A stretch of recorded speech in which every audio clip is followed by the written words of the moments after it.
ഇപ്പൊ ഇൻസ്റ്റാഗ്രാമിലാണ് ഞാൻ സെല് ചെയ്യുന്നത്. ഓക്കെ, കേരളത്തിലാണ് സെല് ചെയ്യുന്നത്. എനിക്ക് ഈ GST രജിസ്ട്രേഷനും ഇതൊന്നും ഇല്ലാണ്ട് ചെയ്യാൻ പറ്റും? ചെയ്യാൻ പറ്റും. ചുമ്മാ എൻ്റെ ഒരു കറണ്ട് അക്കൗണ്ട് എൻ്റെ പേരിൽ എടുത്തിട്ട് ചെയ്യാൻ പറ്റും. അതായത് ആ ഇനീഷ്യൽ നമ്മളൊരു പ്രൊഡക്റ്റ്, അതായത് ഇതിനൊരു മാർക്കറ്റ് ഉണ്ടെന്ന് കണ്ടുപിടിക്കുന്ന വരെ ഈ ഒരു ചൊറകളിലേക്ക് ഒന്നും പോവാതെ തന്നെ നമുക്ക് ചെയ്യാൻ പറ്റും. ഓക്കെ, പിന്നെ എപ്പോഴാണ് നമ്മൾ ഒരു അടുത്തൊരു ലെവലിലേക്ക് പോകേണ്ടത്? അതായത് ഇപ്പം സോൾ പ്രൊപ്രൈറ്റർഷിപ്പ് പോലും ഇല്ല, അല്ലെ, ഡയറക്റ്റ്ലി നമ്മൾ കറണ്ട് അക്കൗണ്ട് എടുത്തു നമ്മൾ ചെയ്യുന്നത്. അടുത്തൊരു ലെവലിലേക്ക് പിന്നെ എപ്പോഴാണ് പോകേണ്ടത്? നമ്മളൊരു നമ്പേഴ്സിൽ പറയുകയാണെങ്കിൽ 10 to 15 lakhs ഒക്കെ ട്രാക്ഷൻ ആയി.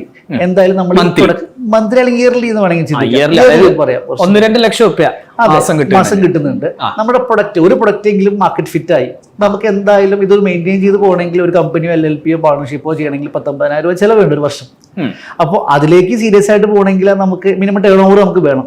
ഈ ഒരു ലെവലിലേക്ക് 10 lakhs എങ്കിലും ഇയർലി എത്തിക്കഴിഞ്ഞാൽ നമുക്ക് പറയാം we are ready to start professionally. അപ്പൊ നമുക്ക് 3 ഓപ്ഷൻസ് ആണ് ലീഗലി ഉള്ളത്. ഒരു സിമ്പിൾ ആയിട്ടുള്ള രജിസ്റ്റേർഡ് പാർട്ണർഷിപ്പിന്റെ ഓപ്ഷൻ ഉണ്ട്, LLP എന്ന് പറയുന്ന ഒരു ഓപ്ഷൻ ഉണ്ട്, പ്രൈവറ്റ് ലിമിറ്റഡ് കമ്പനി എന്ന് പറയുന്ന ഒരു ഓപ്ഷൻ ഉണ്ട്. ഇവിടെ നമ്മൾ റെക്കമെൻഡ് ചെയ്യുക നിങ്ങളുടെ നെക്സ്റ്റ് 5 ഇയറിലെ വിഷൻ നോക്കിയിട്ട് വേണം ഏത് മോഡൽ വേണമെന്ന് ചൂസ് ചെയ്യേണ്ടത്. ആദ്യമേ കയറി കമ്പനിയിലേക്ക് പോകരുത്, സബ്ജക്ട് ടു നിങ്ങളുടെ വിഷൻ ചെറുതാണെന്നുണ്ടെങ്കിൽ.